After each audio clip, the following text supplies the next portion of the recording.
I really appreciate having you all with us this afternoon, taking the time out of your schedules. And so I'm Mrs. Johnson, the Legal Studies Academic Advisor. I know most of you all have spoken to most of you all in the past. So I have representatives from our HBCUs with us today, and I'm going to let them introduce themselves as opposed to me trying to do it. So I will put myself on mute, and without further ado, you guys can have the floor.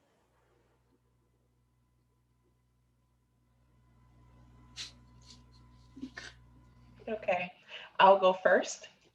My name is Andrenice Fields. I am the Interim Assistant Director of Admissions at Thurgood Marshall School of Law in Houston, Texas.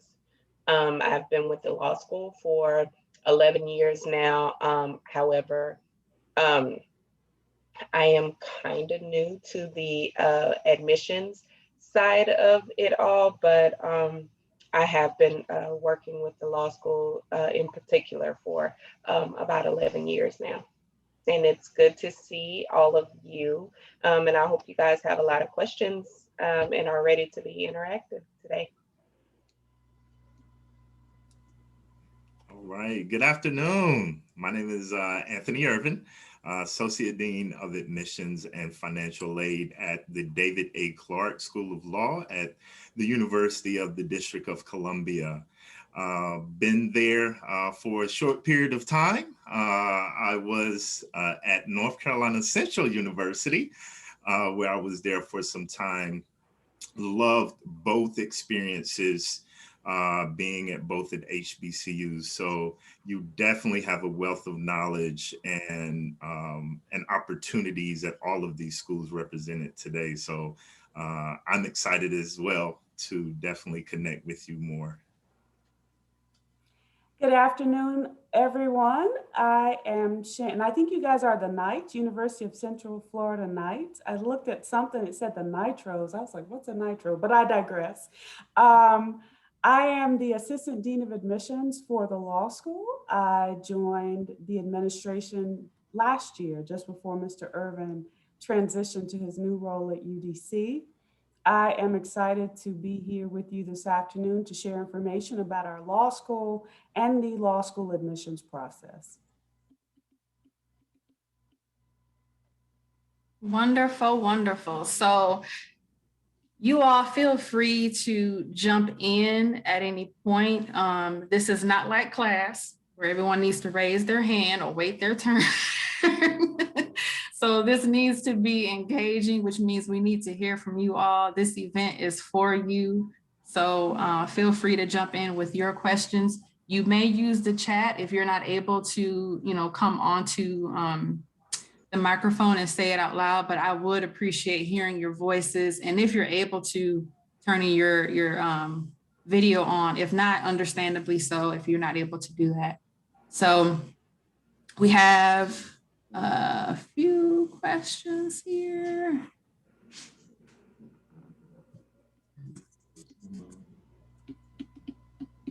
So I guess I will begin with the first question that I will ask for anyone to go ahead and answer. What would be, or I guess all of you can answer, some unique features or uniqueness about your institution? So I'll start. We'll go in reverse order. So North Central University School of Law is located in Durham, North Carolina. Durham is really almost at a midpoint of the state. So halfway to the beach, halfway to the mountains. So whichever you love, you can get there pretty quickly.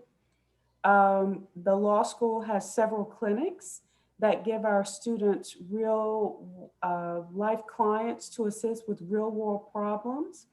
North Carolina has a third-year bar practice rule. So under the supervision of a licensed attorney, you can practice in the courtroom. You can represent them in court. In addition, we offer several joint degree programs. There's an MBA, there's an MIS, a Master of Information Science, an MLS, Master of Library Science. We have a joint program, a joint dual degree with Duke University. That's a Master in Public Policy and a JD. And we also have a JD MBA. We have a dedicated faculty, a knowledgeable faculty, and they are experts in their fields and really passionate about supporting students through their law school journey. So I think those are a couple of unique features about our law school. All right, I guess I'm next. You know, when you're stuck in the middle, it's almost like reverse or regular order. You're definitely maintaining that position. But yes, definitely here at UDC Law, I think the unique piece that we have is more so catered toward that location. That location in the nation's capital, being able to really get that hands-on experience, those clinical opportunities within where the law happens, or where the lawmaking happens, should I say. That opportunity really provides our students to take advantage of our pathway to practice. And that pathway to practice is an actual curriculum outside of the general law school curriculum that really has students, or gives students the opportunity that have not selected a pathway or interest to really say, you know what, I do want to do this, or I've always wanted to do this. So let me go through this pathway to practice. And it involves clinical opportunities, first year summer public interest fellowships, second year externships, and also an opportunity to do a writing requirement to where you can actually publish a scholarly paper. So it gives these opportunities and these elective courses to really groom and cultivate a pathway that you may see, that you might want to do. And if you get into that pathway, such as civil rights and equality, criminal law, family and juvenile law, housing and community development law, immigration law, and human rights is one of our more popular ones. Public service, of course, and public policy is two, and then solo and law firm practice, and then transactional law. You know, if you decide that this pathway is not for you in the midst of that, you can switch. So there's no binding contract that you have to do criminal law if you start out with it. It's just an opportunity to really find your pathway and really have more resources to cultivate that. So I think those two pieces are very unique because they coincide with each other. That location and then these opportunities with the clinics and the pathway to practice and where we at puts you directly in the midst of as we say, practicing law, promoting justice, and changing lives.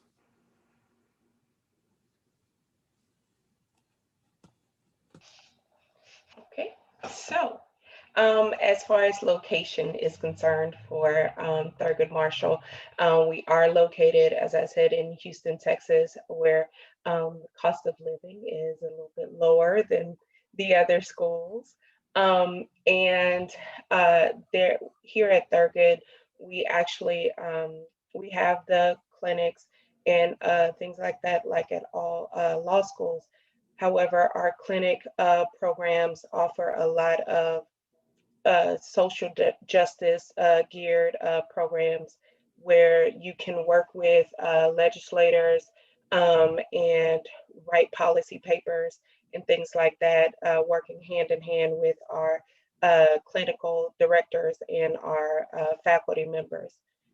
We have a smaller school, which is a plus because it gives you the opportunity to develop those relationships with your professors and with the staff here at Thurgood, where we are more accessible to you guys, and we can work hand in hand in making your experience a successful one at the law school.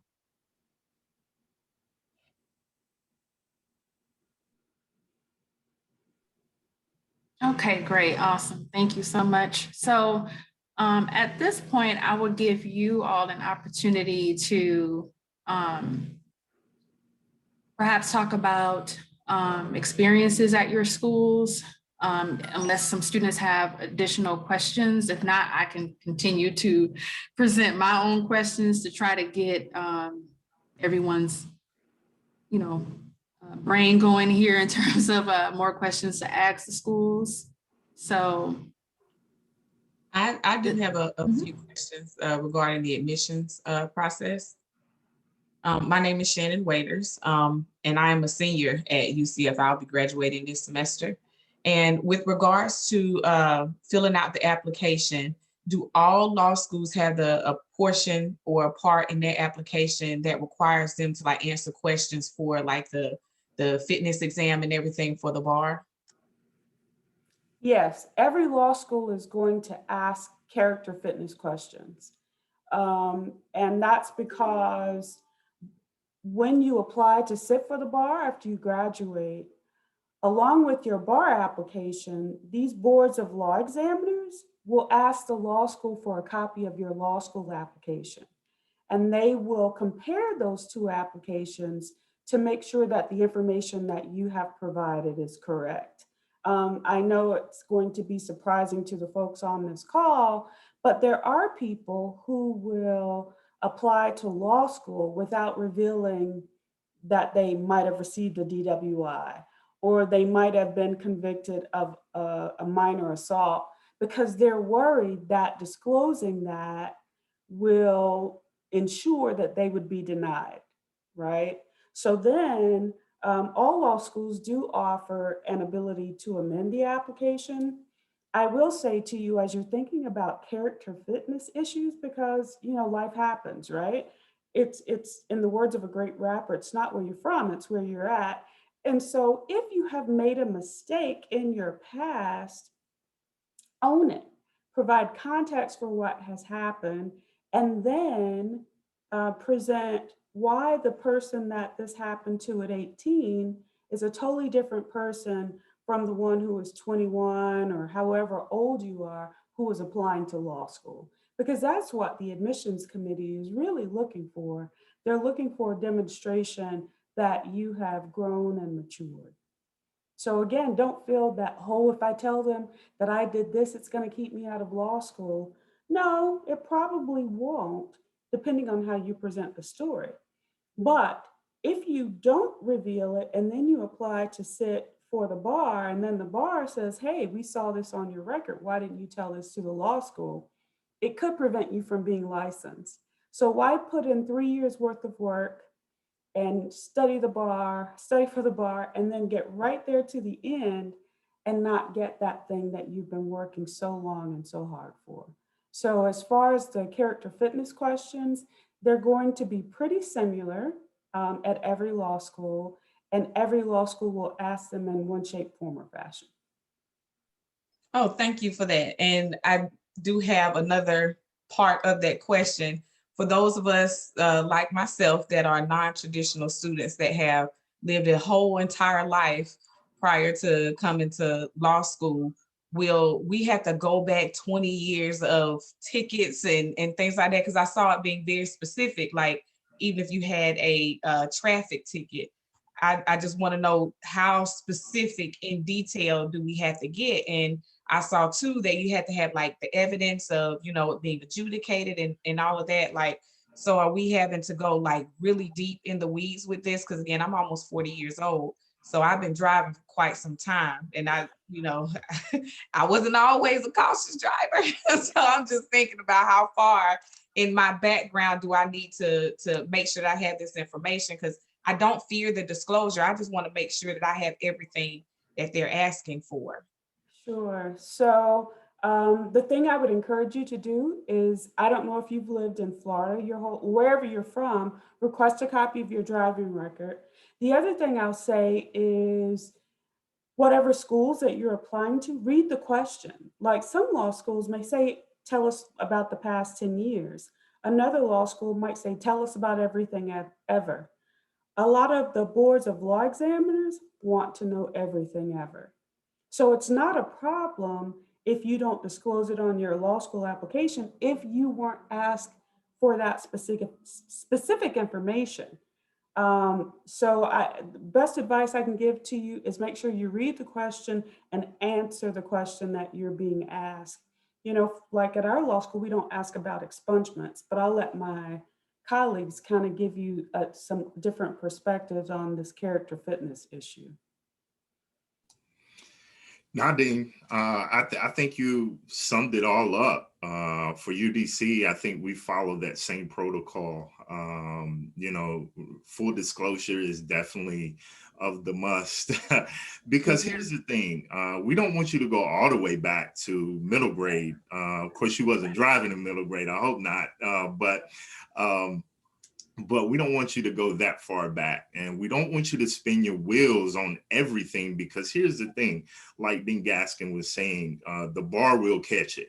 And what's going to happen, though, it's going to put more work in your hands at that point and possibly delay the process, because you got to come back to the law school and amend your application.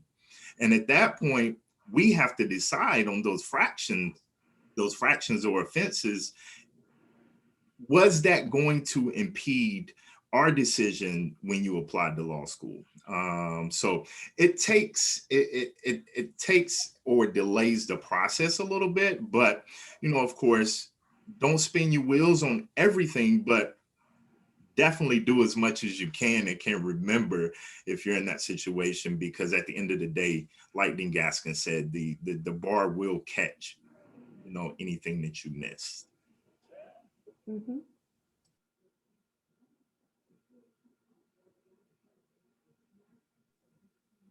I think that was an excellent question, excellent answer. Does anyone else have anything to add to it?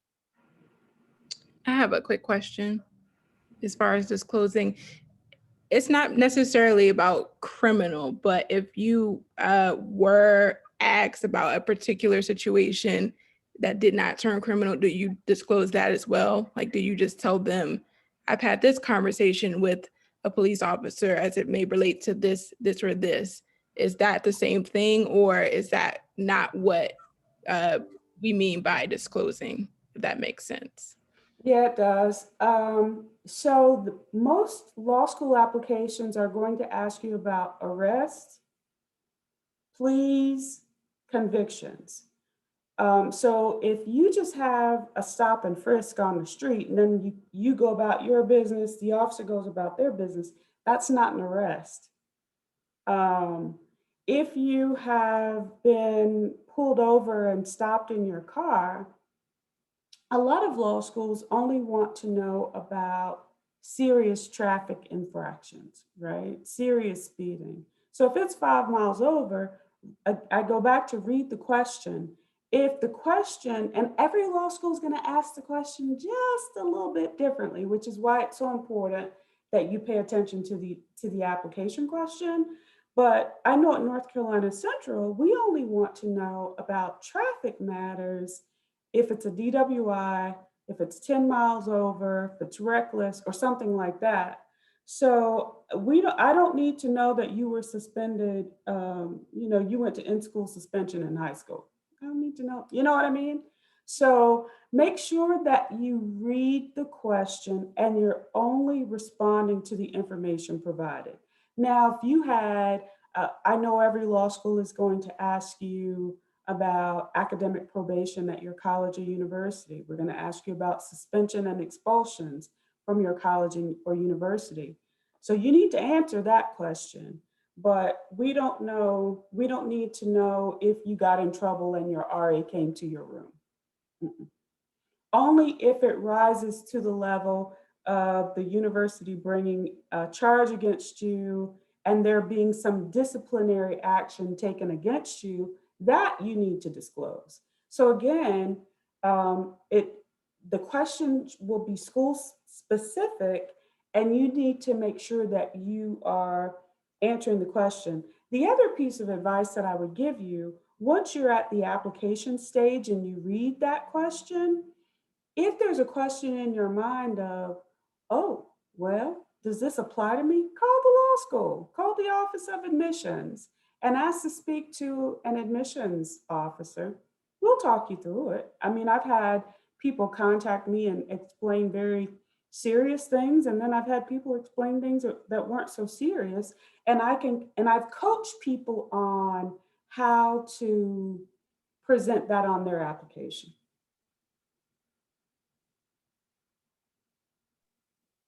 Awesome. So we have a question here in the chat. Actually, a couple of questions. So the first one is, what are some of the working restrictions your schools have? And what advice would you give to a mother looking at schools out of state? So twofold.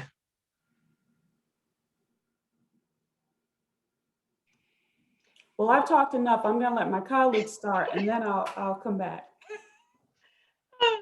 I'm sorry, guys. Okay, so I will say for the part of the question with a mother going to a school out of state, that is a real personal decision that you would have to take and make in regards to uprooting your child and how much support you would have in that state that you would try to attend law school, and if it's beneficial for you and your child to uproot and move to another state. I'm sorry, what was the first half of that question? It was two-part, right? The working restrictions, if your schools have working restrictions. So at Thurgood, we do not recommend you working your first year, because your first year is more or less like a full-time job. You will eat, sleep, and breathe law school, but we can't tell you you're forbidden. It's one of those things where you have to make the decision that is best for you and your family, but we would not recommend you trying to work, because law school is a real burden, and you have to be prepared to think nothing but law school and be a student for a full year, or at least 9 months out of the year. And I would have to definitely say the same for UDC for our day students. Now, the thing that we also have at UDC Law is an evening program. So that program, which is a part-time program, if you have to work, especially during these times, we definitely understand that got to keep the lights on, got to keep the heat on. So we don't want that to deter your dream. So the evening program, part-time program, is more conducive for those working professionals. So if you have to come to that decision, we would recommend the part-time program of your choice to be more feasible, to take advantage of that. And as far as the working mother, definitely I would have to agree with my colleague. Yes, that would be a personal decision. That would be something you would really have to look at the resources, like she said, and then also kind of weigh the pros and cons, because there are law schools, everywhere. So, it's at that point in that life decision, it's not about what you want. Sometimes we got to sacrifice and go with what we need, and what's available and what's conducive. So, yes, I would have to agree on that too. That would be a personal decision as you weigh your pros and cons with everything. So I'll just really quickly, like University of District of Columbia, North Carolina Central Law also offers an evening program. If you must work, I would encourage you to apply to the evening program. You're taking less credit hours, and it's designed for people who need to work. If you're a day student, you have just entered into a program where it's like learning to speak a foreign language. It will require every brain cell that you have and some that you don't have to be successful. Law school is not undergrad where you are memorizing information and regurgitating it on a test. But lawyers are learning to problem solve and be able to offer legal opinions, and they do that by reading these cases, some of them from the 1800s, if not before, and they have all these words that you know, as you're reading them, your law dictionary will be your best friend because you'll be looking up every other word. I totally, as Mr. Urban was saying, I totally understand the need to work. But if you're going to commit to law school, especially in that first year when you don't know what you don't know, I strongly encourage you to not work. Our school does permit first year students to work. Some of those students that have made the decision to work have not been successful. So rather than go into law school, if you're not in that evening program with the plan, I'm going to work, is meet with one of the deans of admissions. You know, Mr. Irvin is the associate dean of admissions and financial aid. You know, we can direct you to financial aid officers in the law school building who can give you some advice about other resources that you may not even known about, or there may be some additional scholarship funds. So before you go into law school with the plan to work, have a conversation with us so that we could help you explore other resources. Very, very well said. So just want to let you all know that FAMU is in the Zoom room. I would say FAMU is in the building, but you know, we're not in the building. So Ms. Holland is here with us to answer your questions in addition to our other panelists. So I will give her an opportunity to introduce herself and share some nuggets just like the others. So Ms. Holland. So I'm sorry I'm late. I had this on my calendar for like 3. So I was in between the office and home, trying to make it home for this. But anyway, nonetheless, I'm here. I'm Kelsey, coordinator of admissions at FAMU College of Law. I kind of came in on the tail end of the conversation, but I'm sure my fellow colleagues have done a great job of answering. So I'll just chime in going forward. Unless you have any questions like directly for me, you can send me a private message or you can ask out. It doesn't really matter. So I'm here. So I'm just trying to catch up. But of course, if you need something, just let me know. I think I see a familiar face. I think Miss Shannon, seen her on some of our sessions. So hey to you, but hey everyone, I'm here. So just let me know what you need. So I expect your chat box to just like all of a sudden blow up because you offered that. So, I'm ready. because you offered, you know.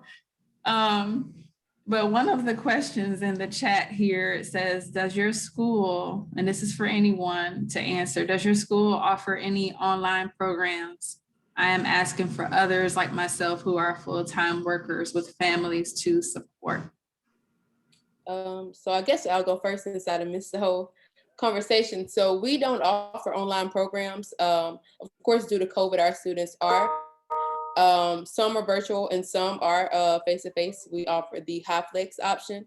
But for the students who have to work, we have the part-time program that's designed for that. It's Monday through Friday, like from 6 to 10 at the latest. And it's for the students who have to work the 40 hours a week. But for us, there's no fully online program. I hate to say it, but you should have jumped in before COVID. You would have had you 1 full year online if you had been on 1L last year. And of course, we monitoring COVID to see what's going forward, but this probably would have been your time to shine to apply last year with all of the uncertainty. But again, we don't offer online. And I would advise you not to try to do a fully online law school program. Law school is hard. The rigor of law school is unmatched. So I understand your concerns about family in working, but search some schools who have the part-time programs and see what's the best fit for you as far as location and what's going to best benefit your family costly as well. I have a question if you don't mind. Go ahead. Thank you. I didn't hear everything. You have like a hybrid you mentioned. Some of it is in person and some of it is on Zoom. Is that correct? Yes. So our students have the option this semester to stay virtual or come for face-to-face classes. Okay. And only about 25% of the students chose face-to-face.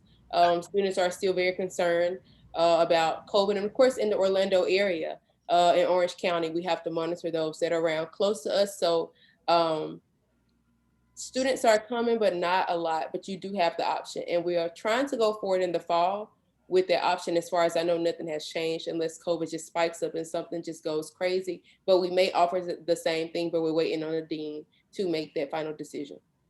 But I'm sorry, let me change the question a different way. Okay. Next year in 2022,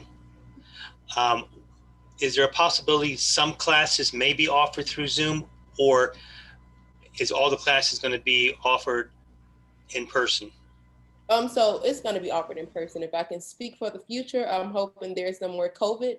As far as there's no COVID, we're back 100% face-to-face. North Carolina Central does not offer an online program like FAMU. We're online currently because of the pandemic, but normally our instruction is face-to-face, and our accreditation from the American Bar Association requires that we offer face-to-face instruction. We received an exception so that we could have our instruction be virtual because of the pandemic. So that is basically, online, no. If you would like to continue to work while in law school, I would encourage you to apply to the evening program. Yeah, I would have to say same for UDC too, with both of my colleagues and what they were saying. We're virtual now, depending on, we're waiting to hear the final word from the dean in regards of how we're going to move in the fall. But for right now and throughout the summer, we're virtual. And that's a ditto for Thurgood. Unfortunately, we would love to tell you, hey, yeah, we'll be face to face this upcoming fall semester, get accepted and move on down to Houston. But it is a waiting game, and it's not very beneficial for the students that we do have who live out of state or even out of the city of Houston right now. And like Ms. Holland did say, it's been more beneficial for you to attend law school face to face, but unfortunately, online learning is the life that we're living in right now.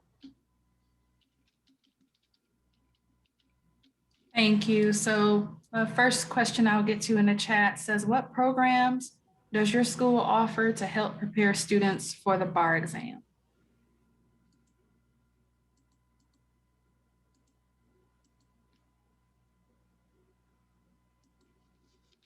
Okay, well, I'll go.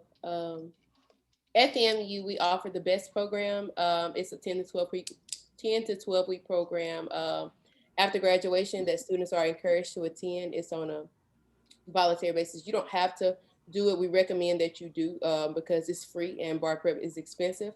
So we have that here for you. So you go right into it right after you graduate, and it's free of charge to all of our FAMU graduates, FAMU Law graduates. So I'm sorry to jump in on you, Mr. Irvin. So at Thurgood, we have an entire department devoted to academic success that helps our 3L students prepare for bar prep. And we also have partnerships with places like Kaplan to get the materials for the students to help study for the bar.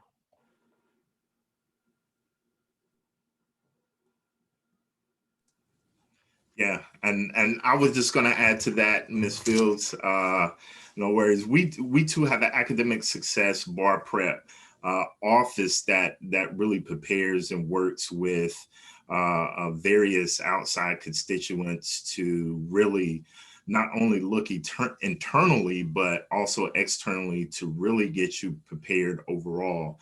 I have seen Barbary release several scholarships out there.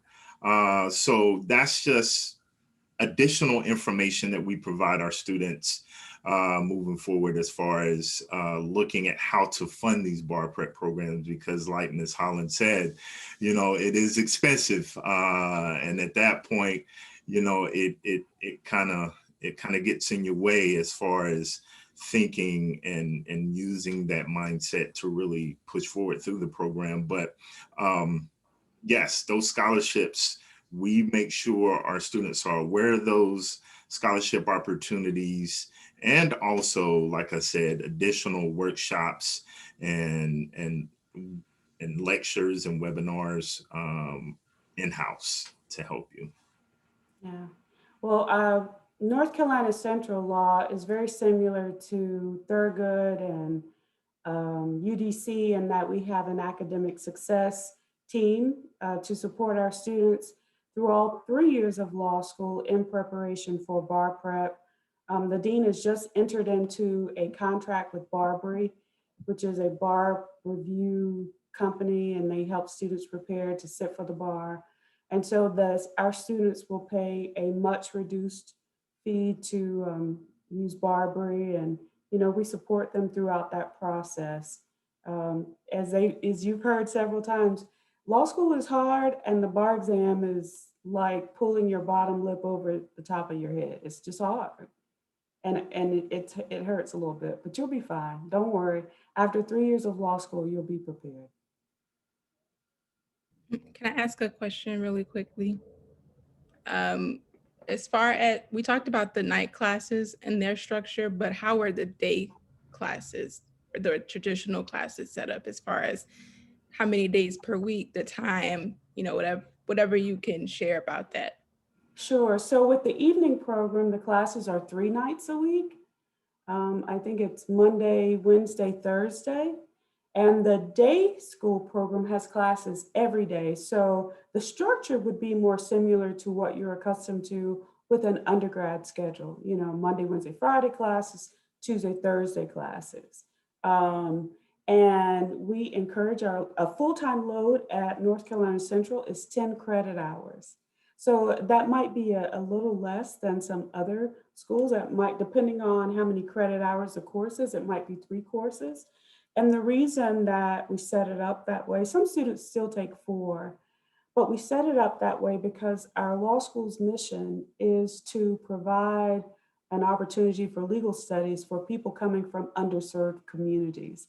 And what we know from data about the Lsat is that sometimes those students' Lsat scores don't really reflect their ability to be successful. So we're trying to make sure that we are easing them into law studies while making sure that they are fully supported. In the evening program, students only take 3 classes. Now, that law program is 4 years, and to graduate in 4 years, you have to do some summer classes. But again, if you're concerned about needing to work during the day, the evening program would be a really good option, and you would need to be very intentional about managing your time. And also even managing your family's expectations of when you might be available. I want to be sure that I get to the questions in the chat because those were presented first. The next one says, what is the average GPA requirement, and can LSAT scores help to offset GPA?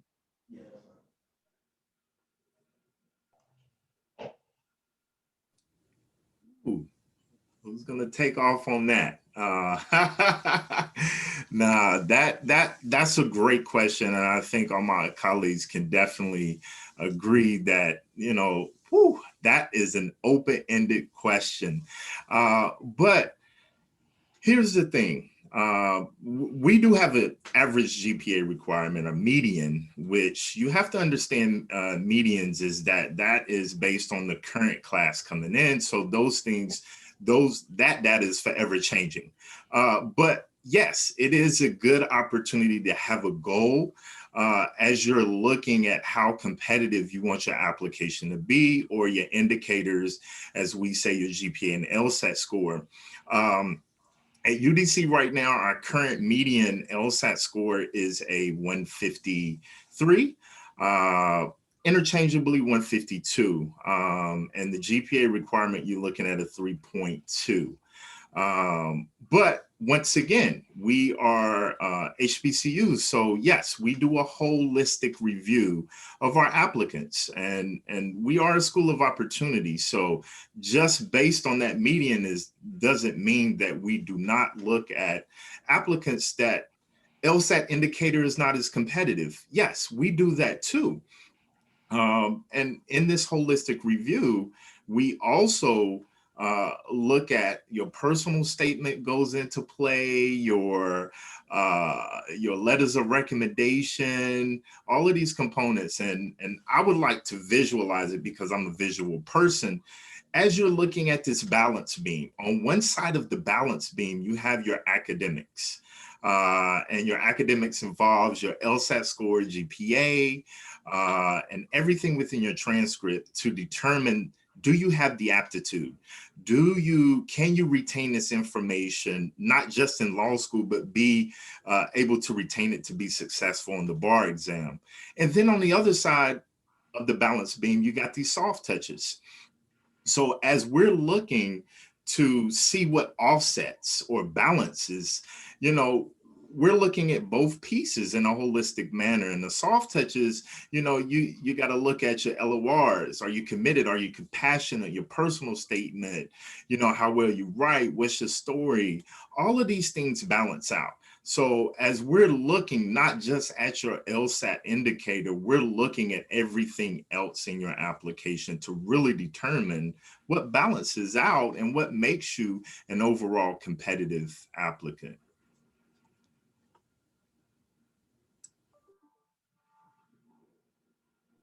That was very well said. Does anyone have anything to add?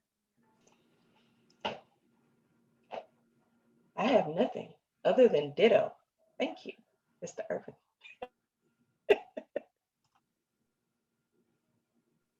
Okay, so I will go on to the next question. How are multiple LSAT tests being viewed when applying? Is it viewed negatively, or should we consider submitting an addendum?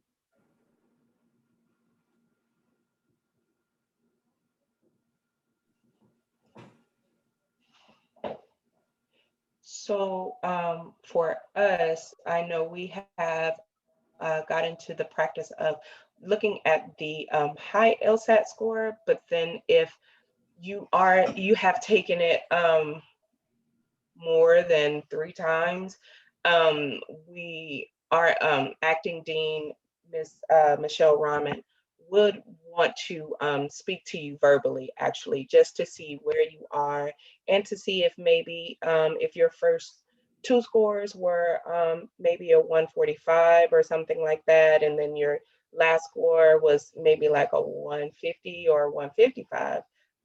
Have a conversation with you to see if where you are and what did you do differently to bring your scores up, and to see if your higher score is really where you are in the LSAT process and in taking on law school as a whole. I know at North Carolina Central, we would take the highest score.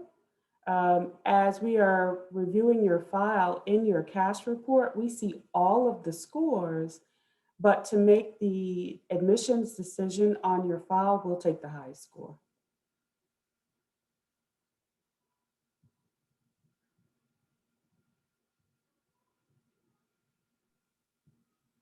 I expect that the silence means that we're all on the same page with that answer. Well, I did have another question. Yeah, I was just about to get to it. Yeah, Ms. Fields had said something that made me think of another question when responding to that. That in regards to like speaking to individuals regarding their test scores, like I am a type of person that I am awful with tests. Like I have terrible test anxiety, and even with other different tools and things that I'm trying to use to reduce that, that still puts me in a place where I may not score as best as I potentially could. And that conversation that you would have with students that you're seeing that there may be like some discrepancy with their test scores and how it was in the past to what it is currently. What would you look to gain out of that conversation? And do any of the other law schools do anything similar to that? I think the purpose of having that conversation is to just to see exactly what was going on during that time. Just as well as it would be if your GPA, say during undergrad, was not too high, but then your junior and senior year, things started going up. So it's just one of those conversations that we have to see where you were, what happened, what was the cause of it. And sometimes we may require you to write an addendum to explain what was going on during the time of your score discrepancies.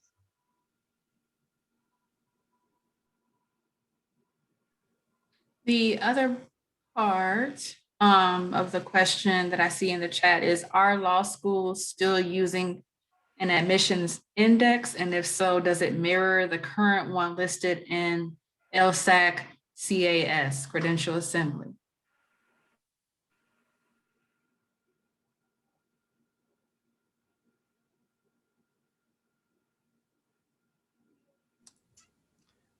That is a good question. Great question. We use an index that typically factors into this, what I was saying earlier about this balance being, it's almost like a guiding tool. And that index is basically based off your academics. And that is, once again, just a guiding tool. That is not the sole piece that we look at and determine if you are going to be a competitive applicant. Like I said, we do a holistic approach. But we do use these tools that LSAC provides us as far as determining in addition, a student's aptitude, because it's reality. The LSAT's a reality, whether we like it or not, and whether we're good test takers or not, there is some form of truth to the validity of what it determines as far as your level of being able to be in law school. So, of course, we would adhere to our governing bodies and the tools that they furnish for us to determine that. Well, I know at North Carolina Central, we do use the performance index, and sometimes that will help a student whose LSAT score might not be as high, but they have like a 3.8 or a 3.9 or 4.0.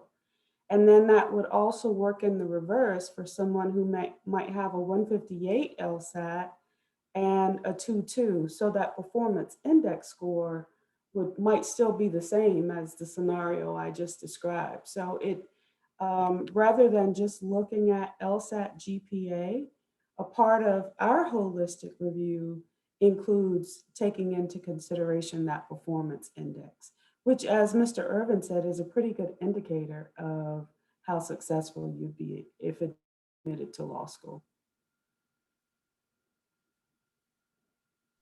And I agree with that as well. We do have an index that we go by, but I do echo everything that they said.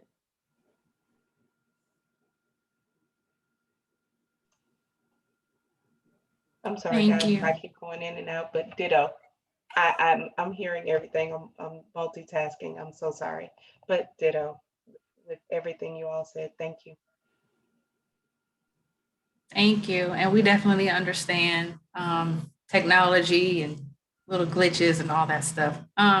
So the next question in the chat is, what is the passing rate for those students who use the bar prep course, if you're able to speak on that from prior admission session?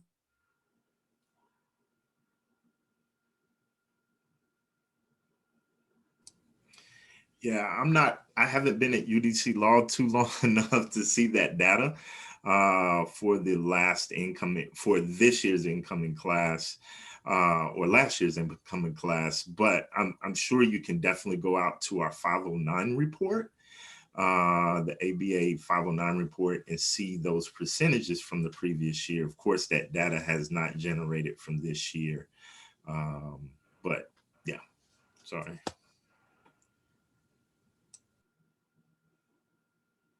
Yeah, as Mr. Irvin was saying, you can find the bar passage rate on our websites. But the way this question is phrased is asking for the correlation between the academic success program and bar passage, and not just overall bar passage. And like Mr. Irvin, I know I don't have that specific data, but I can tell you that our overall bar passage rate for July, which is when most people sat, was 78%. We were right there at 80%. Yeah.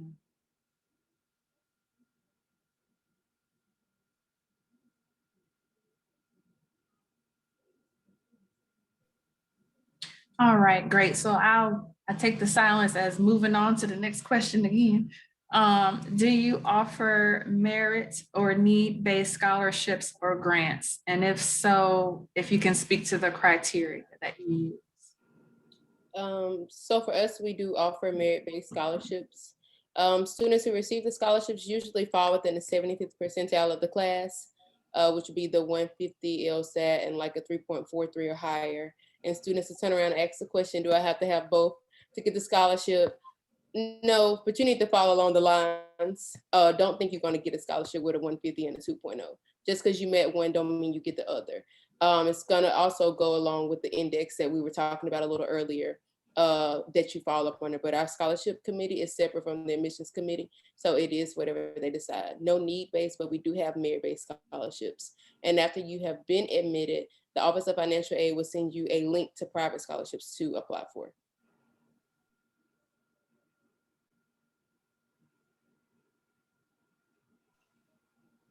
Thurgood offers merit-based scholarships as well. It also depends on your scores, your LSAT and your GPA. And our financial aid counselor also provides third-party scholarship and grant information. It's she actually posts them on the financial aid webpage of our law school website. And she is frequently sending out that information to students and making sure actually you all take the most advantage of your financial aid loans and whatever opportunities are offered through the federal government. The university has their entire department, of course, dedicated to financial aid, but at the law school, we also have our own financial aid person that is there specifically for law students, so that you all do not get lost in the shuffle, because we do know that law school financial needs are, it's a great need with our students.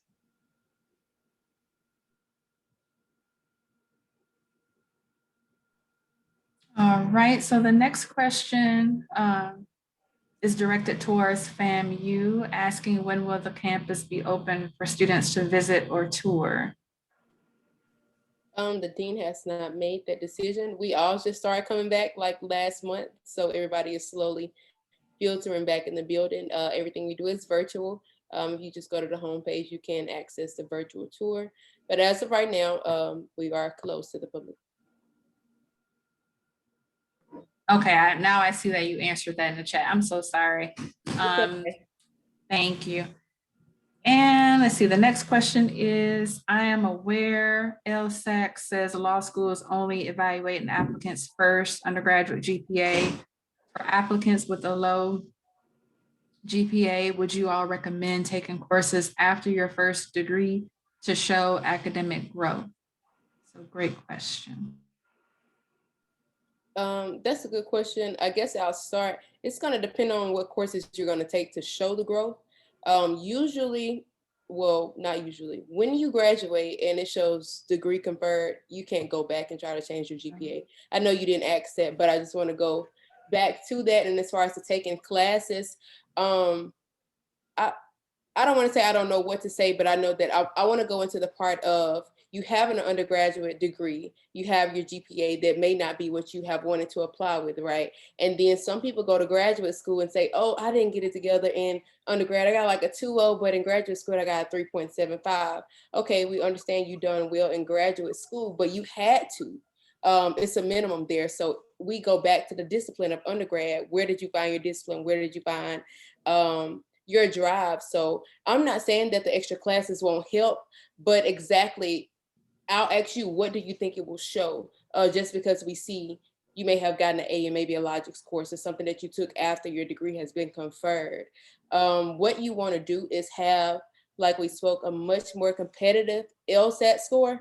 But you also have to understand too, in terms of that, yeah, the scores and stuff matter, but you can't be out here with a 175 and a 2.0 GPA and think that that grants you admission because you have an exceptional score, because it's just like the holistic view of the application. We look at both. The LSAT is one time. People got a 1.5, not even can barely graduate and go pass the LSAT like it's nothing. And students who have a 3.9 struggle 140, 142. So I'm not saying those classes won't help. I think you should do it at your own leisure. But also when we see that, explain as to why did you take them? We can't just be like, oh, they took some extra classes. They're going to make a great fit for law school. And then also you got to ask yourself what type of classes, depending on what your undergrad major was. Did you take something that may have prepped you more for law school, logics and reasoning, philosophy, something that challenges your way of thinking? But as for me, I wouldn't say that it's necessary. You need to find other avenues to sharpen your application.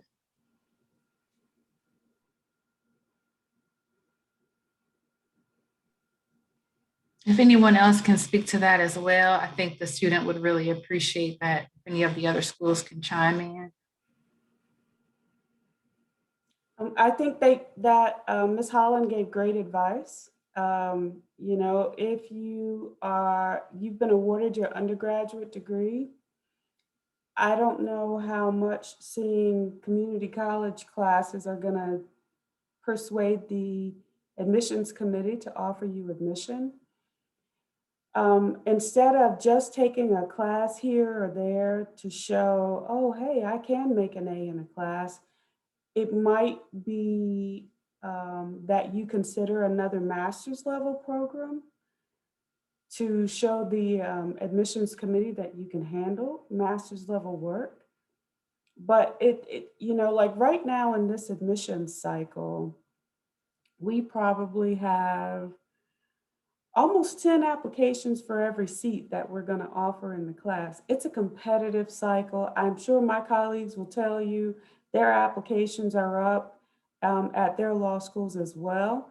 So some of the things that you might have done in a previous cycle to try to, you know, make your application more competitive for admission may not necessarily be the thing that will get you over the hump in this cycle. So for the folks on the call who are still in undergrad, I would say to you, if you didn't start out where you wanted, that's okay, but finish in your junior and senior year strong. For you folks in that senior year, still finish strong, because as Ms. Holland said, once you get that undergrad GPA, you can't change it. And that's the one that law schools are required to use and report to the ABA. Now we're going to see all of the other things, that all of the other courses, all of the other degrees that you receive, but the one that we report on is that first undergrad degree.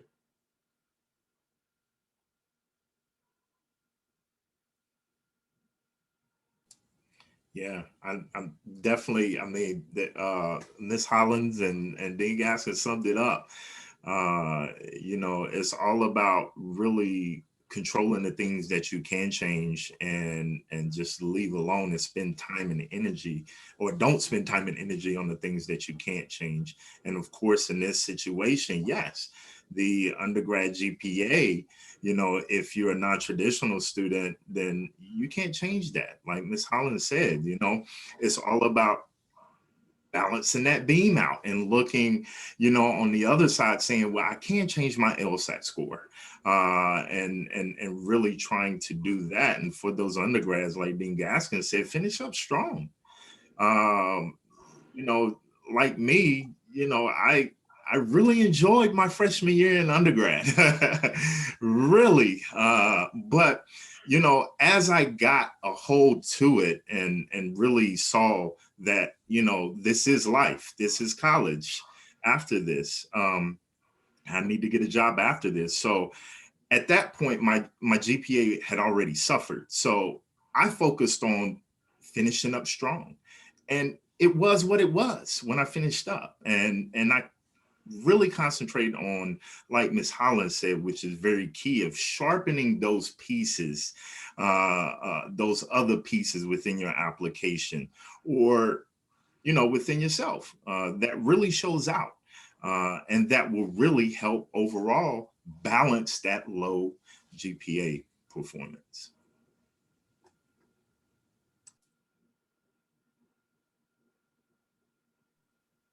All right, thank you. So the next question in the chat was regarding the holistic approach to admissions.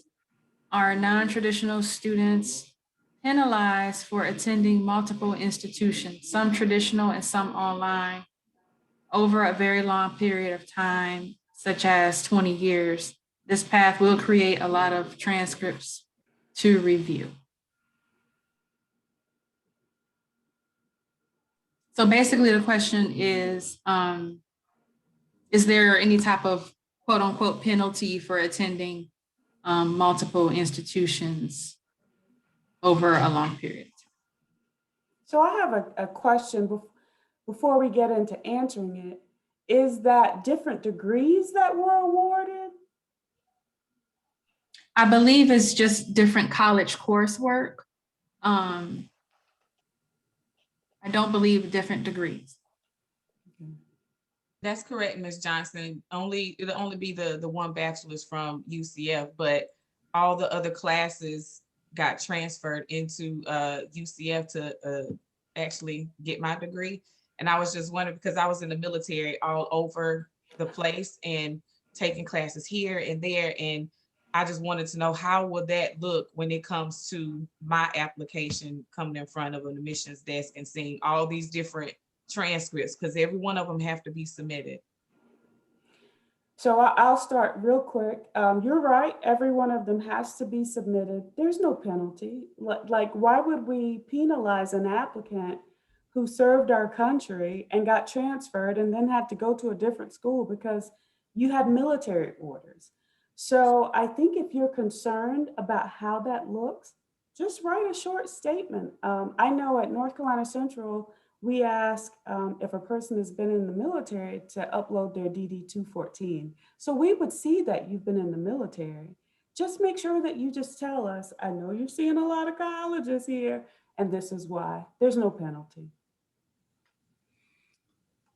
I agree. And just to add to that, please note though, Miss Swaders, got it, that once we're looking on your CAS report, when it shows that undergraduate GPA, that cumulative undergraduate GPA, not the degree, what's going to happen is you may say, what? I finished up a little bit stronger than it may, look on this CAS report. Why? Is because LSAC factors in all of those GPAs from those institutions into the final cumulative. So it will look a little different. But, like Dean Gaskin said, nah, no penalty, no penalty. If anything, that would be a penalty if you want to consider a penalty of how LSA reviews the average of the GPA, but no.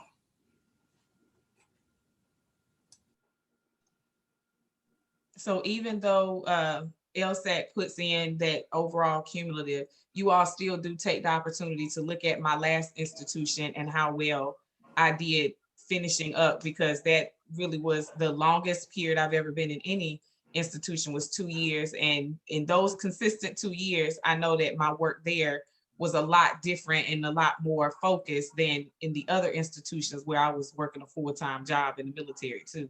So if that's all considered, I know you have to look at the cumulative, but if you're able to look at where my degree was conferred and my performance there, that would make me feel a whole lot better. Yeah, that's right. No.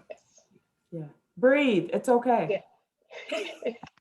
It's okay. Please, Right. Breathe. please. Breathe. Because Everybody just take a deep, everybody. Exhale. Exhale. I mean, lighten the room. You know, we only Yeah. gonna be Y'all on look here so for a little tense. while It's- longer. Yes, this is not admission. This is not where they're gonna decide, okay, no, you're not admitted. Yes, you're admitted. This is a informal conversation. Let your hair down. Very, very Breathe. heavy. These are HBCUs. This is not, you know, yes, this is like an awesome opportunity that you all are getting. So just take advantage of it. Ask whatever questions you have. I know I scheduled it to go, and I was going to say this already or say it before, but I scheduled this to go until 3:30. If anyone has to leave, I know I've seen students leave out, but if you have to leave for class or for work, please feel free to do that. This is recorded and I'm at your time. We're all at your time. So if you want to stay on until 3:30, fine, but I don't want to commit anyone past that point because everybody has things they need to do and families and things like that. But exhale. I think we all said it. We were talking to Ms. Waiters, but everybody just breathe. You know, we've been through a lot over the past year and even before that. So sometimes we just have to remind ourselves to just exhale. You know, you feel like you're holding it in. So but I'll move on to the next question. It is regarding merit-based scholarships. Will students still be considered if they have other funding sources such as veterans benefits?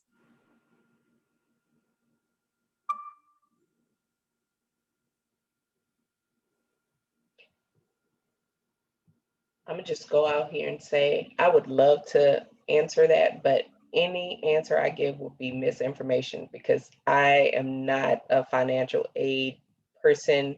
I do know that we try to make sure that those benefits are taken into account and that they are acknowledged upfront before we go into discussing scholarship and other opportunities. I will, because financial aid falls underneath the umbrella of my office. So what can happen if you receive an outside scholarship is we'll stack them, right? Every school will calculate the total cost of attendance. So that will show the maximum amount that you could borrow, you know, so it calculates in your tuition, your books, the parking, your housing, your food, your blah, blah, blah, right? And so I think for our law students this year, for in-state, our tuition is roughly $18,500, and the total cost of attendance is more than $40,000 because all of these other expenses so that students can live are factored in. Some of that can be covered in scholarships, some of it can be covered in loans. But yes, I would encourage everyone on this call to seek outside funding if possible, external scholarship opportunities. That's another time I would say, look at our websites. I know on our website, with links to external scholarship opportunities that students can apply for. The more money you get, the more all of you will be able to breathe and exhale on this call. And but those veterans benefits, we at North Carolina Central, we have a veterans office that works with veterans. So we could certainly, if you were offered admissions, we would partner you, make sure you have the contact information of the folks in that office, and they would guide you through what you need to do to receive all your veterans benefits. Yes, Veterans Office will do that. So we have one as well too. And like Dean Gaskin said, we work down your cost of attendance. We work down your loans. So finding those outside scholarships is very critical because if you have loans in your package, it's just going to reduce them. We're not in the business of funding you to go to law school or to pay you to go to law school. We're in the business of funding you to go to law school. Because at the end of the day, it's about affordability, right?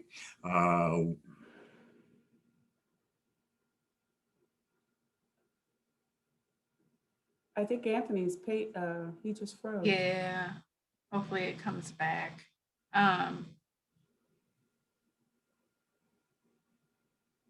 In the goodness of time, or for the sake of time, I'll go on, excuse me, to the next question. The student asks, what do you all recommend to sharpen an application with a low undergraduate GPA?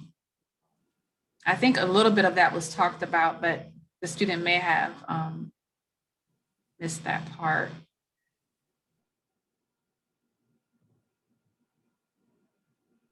Well, I guess I'll chime in. I guess I'll say, of course, if you have a lower undergraduate GPA, you want to start with having a higher Lsat to offset that, so that you can also be competitive score-wise. And then your personal statement. We don't do interviews at FAMU College of Law, so it serves as your interview. So it's like your interview on paper. So it's what you want us to know, your commitment to public service, why you chose to go into law, how are you making a difference, instead of just, and I don't want to discredit anybody's story, or, oh, I wanted to be a lawyer since I was 4. Well, what have you done since you were 4? I wanted to be a lawyer since I started watching How to Get Away with Murder. What did you do after you started watching it? Did you start reading? Did you start volunteering with attorneys? Did you start networking, already laying the ground down for you? And also, I'll say too, for me, when I'm viewing files, it's letters of recommendation, because it's basically like confirmation to me to your skill set that you have wrote about yourself in your personal statement. They can confirm your ability to work, to create and implement new ideas. That, for me, that's what makes a strong applicant set aside of scores, because people can have the score and not have good letters of recommendation, not have a personal statement worth reading. So, and the thing of personal statement, it can go a lot of ways. Use it as your time to take up space. I know we live in a society where we don't really give ourselves our props, but that's your moment to shine. Tell us everything you want us to know. Don't hold back. I feel like it's important to be vulnerable. Don't just be like, oh, I've been through something. Well, what have you been through? Because we've all been through something. So if I'm looking at your file, well, she said, oh, I didn't do this because I went through something. Girl, me too. I just went through something yesterday. So you have to give us, something to say, well, hey, wow, this really moved me. And it's just like reading a book. If the first couple of pages don't intrigue you or excite you, you're done reading it. If those first couple of lines don't catch, I ain't gonna say they're gonna stop reading. I can only speak for myself. I'm gonna read it because we're required to read it, but I am disengaged from sentence 1. And then this is another part that I want to point out. I don't know about the other law schools, but we have the questions that we say you should answer in your personal statement. Don't formulate that personal statement like it's an open-ended test or essay test or something like that. Don't say, oh, FAMU said, what is my commitment to public service? My commitment to public service is this. No, you need to give us a whole story, and then we'll see your commitment to public service. It's not like, hey, what's 2 + 2? 4. We're not asking you like that. We're asking you to give us, like we say, we view the application holistically. Give us a holistic view of your life and what led up to this point. And I think too, something that's important when you are starting the journey to law school is start acting and thinking as if you're a law student now. And it'll all line up once you start writing. Don't second guess yourself, because that starts psyching you out. Don't try to go cater to the questions, because you lose sight of yourself. A student wrote a personal statement geared to the questions, and I didn't learn nothing about her. Then when she wrote her statement, blocking out the questions, it moved me. Like it was the best statement that I probably read this cycle. Honestly. So you want to make sure you're vulnerable and being honest, letting us know nobody is going to see your file. I'm not going to say, oh, Miss Gaskin, let me tell you what I read today, girl. This girl did. Now, it's interesting. Don't get me wrong. I've seen some stuff that I just take to the grave with me. But you want to make sure you let us know, because if you leave stuff open-ended, it's not going to mean you any good. And another thing that I want to point out, and I guess it's not professional, I'm not gonna cuss or nothing, but don't kiss tail in your letter. Talking about how you see all the professors on our website publishing this, publishing that. They're not even gonna get to read your statement. So you telling us about somebody else. What you know about me? I'm the one reading it. So you want to be mindful of what you are putting in the statement. So that's my thing. Have you a good LSAT score to offset the lower end GPA, and vice versa if it's the other way for you. But things that you should focus on that people downplay is personal statement, the grammar of it, making sure it's corrected, making sure that it flows. Read it out loud. Send it through Grammarly and also read it out loud, because you may have read something, you be like, man, what did I just write? So you want to make sure that you, and then get somebody else who don't know you. So it can see if they're not even interested in the law, and it'd be like, oh my gosh, wow. Then you know you have done a good job. And I'm always available to view personal statements if you need me. Just be ready for my honest feedback. But yeah, that's my spiel on what you should do to have a more sharpened application.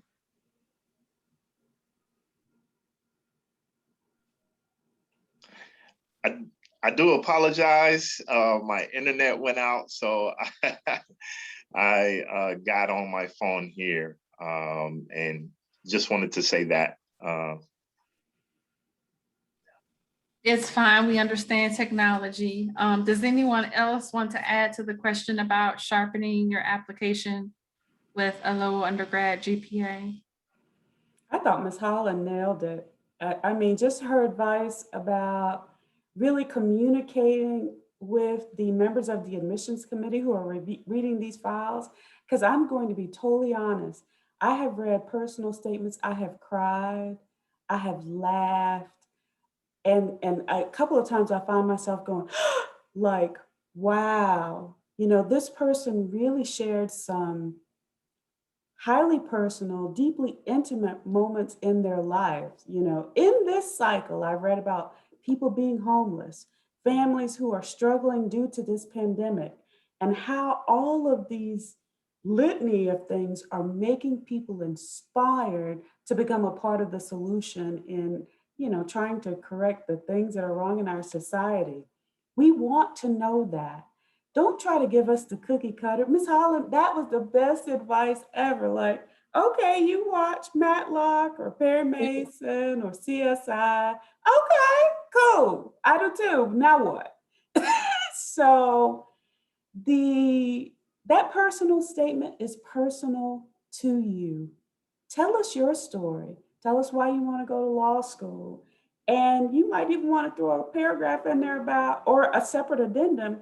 This is why I feel like my undergraduate GPA doesn't accurately reflect my ability to succeed in law school. And then explain, I wasn't mature. That's not terribly persuasive. But talking about, well, my parent, I actually read this in this cycle. My parent died. I had younger siblings. I became responsible for being the provider for my family. And it just threw everything in my life off, and I couldn't focus on my studies. Now I'm not saying, create some scenario like that if it's not true, but really allow the admissions committee to get to know you. We really, and I'm sure my colleagues will say, we really and truly read these files. We really do. And we want to find the best folks who will be alumni for our law schools. One thing I do want to quickly say, when she was talking about, letting us know in your personal statement, being okay with sharing that type of information. I know some people may look down and be like, oh, they're looking for pity, they're looking for empathy, and that's not the case. We don't know you, so what would make us feel sorry for you?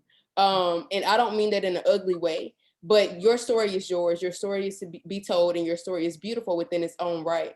So I think it's important to help shape us know who you are, because your story may even align with the missions that we have.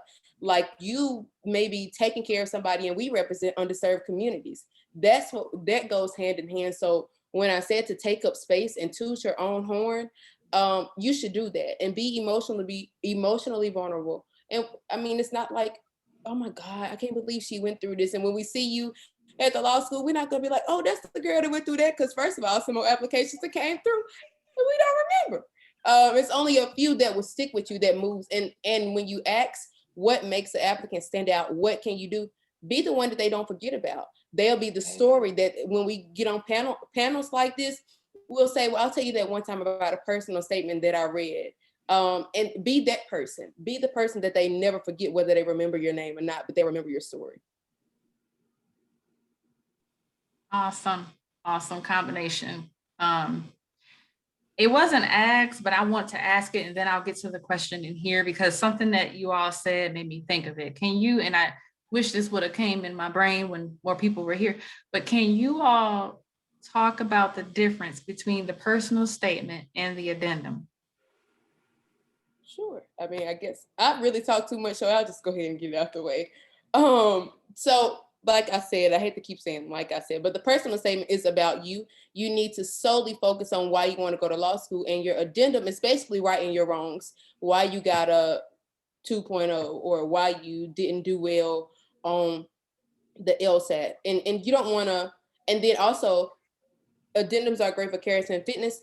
We don't need to know your whole criminal history in your personal statement. That's what your addendum is for. So take it as this is a whole separate thing. My personal statement is all about me. If you share a few things you done wrong, that is fine. But your addendum, you just gonna have to turn around and do it all again and go more into detail. So you don't want to take away from the good things about you. And not saying that everything is bad, but you don't want to take away from like your personal statement. It should just be your why you want to go to law school, your commitment to public service, and all of the other things that goes along with that. And your addendum should be, hey, the reason why I scored this on the Lsat, or like she said, don't just put that you wasn't mature in undergrad. Talk about some things that either you're a first generation college student who you didn't have anybody to tell you what it was like in college. You got to college thinking it was going to be high school is something totally different. So just know those are two different things. Your personal statement is why you want to go to law school. Your addendums are basically, I call it righting your wrongs or explaining things that we wouldn't be able to see just from viewing your file. Ms. Hollins, I would definitely have to agree with you on that. So beautifully put. Yes. In addition to that, UDC law requires a justice essay. And the justice essay allows you to talk about any social injustices that you've encountered or been exposed to that led you to your pursuit to law. And with these three essays, personal statements, and also for other institutions, as you start to look at, may have diversity statements. The common thing you don't want to do, and that I think Ms. Holland stated, is that do not be repetitive. She definitely spoken to how each one is different. You don't want to sit there and be repetitive, because you have to look, we got to read these statements, right? So as we're reading a personal statement and we go into your justice essay or diversity statement, and it's basically the same thing that you said in your personal statement, that wastes our time. And also it provides a different look of how serious were you, in thinking about providing this information. So, we want you to actually look at these different types of statements. And as Ms. Holland says, share your story. This is an opportunity to share not just your story, but different elements within it. And not just in, having 3 or 4 pages, but of course, 2 pages and then 2 and then 2. So you can break that up in the different statements.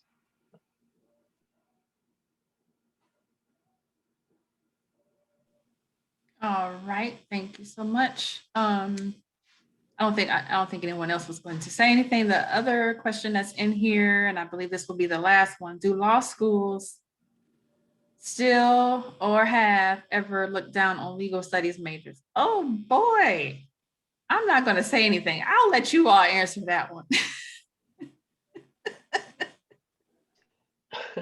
I don't think it's necessarily a look down on. You just have to remember that even though your your major may be pre-law or criminal justice, going to law school is totally different from that.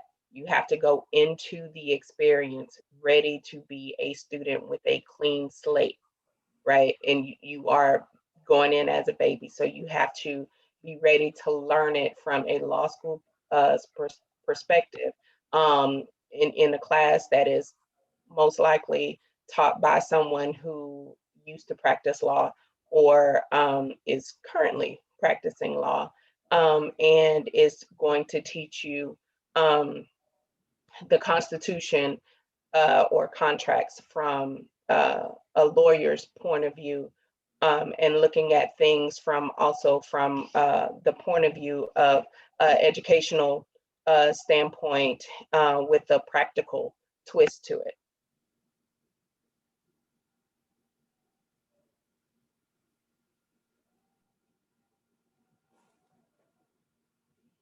Yeah, I think they all agree with that. You know, they just like looking down on someone as presented before, having multiple transcripts. There isn't a position of looking down on this major or that major.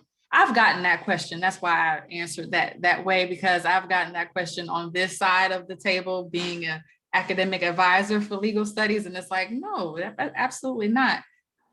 It doesn't look better or worse than someone with an education major. So, but we're now at 3:29, and I think we can wrap it up now. Hopefully your questions were answered. And I would like to ask, would you all be okay if I were to share your information with anyone that asks, maybe after this? Sure. Okay, just want to get the, okay, great. So if anyone has questions, you all can reach out to me and I can patch you forward to the representative's email address if you need to follow up. But thank you all so much for coming. Thank you, Ms. Holland, Mr. Irvin, Ms. Gaskin, and Ms. Fields. Without you all, we couldn't have done this. And without the students, we couldn't have been successful. So Yes. thank you to all of you for coming today. Yes, And like I said, it will be recorded and it will be shared, okay? Thank you. Thank All you. right. Thank you. Bye. See you later, Bye. night. Bye.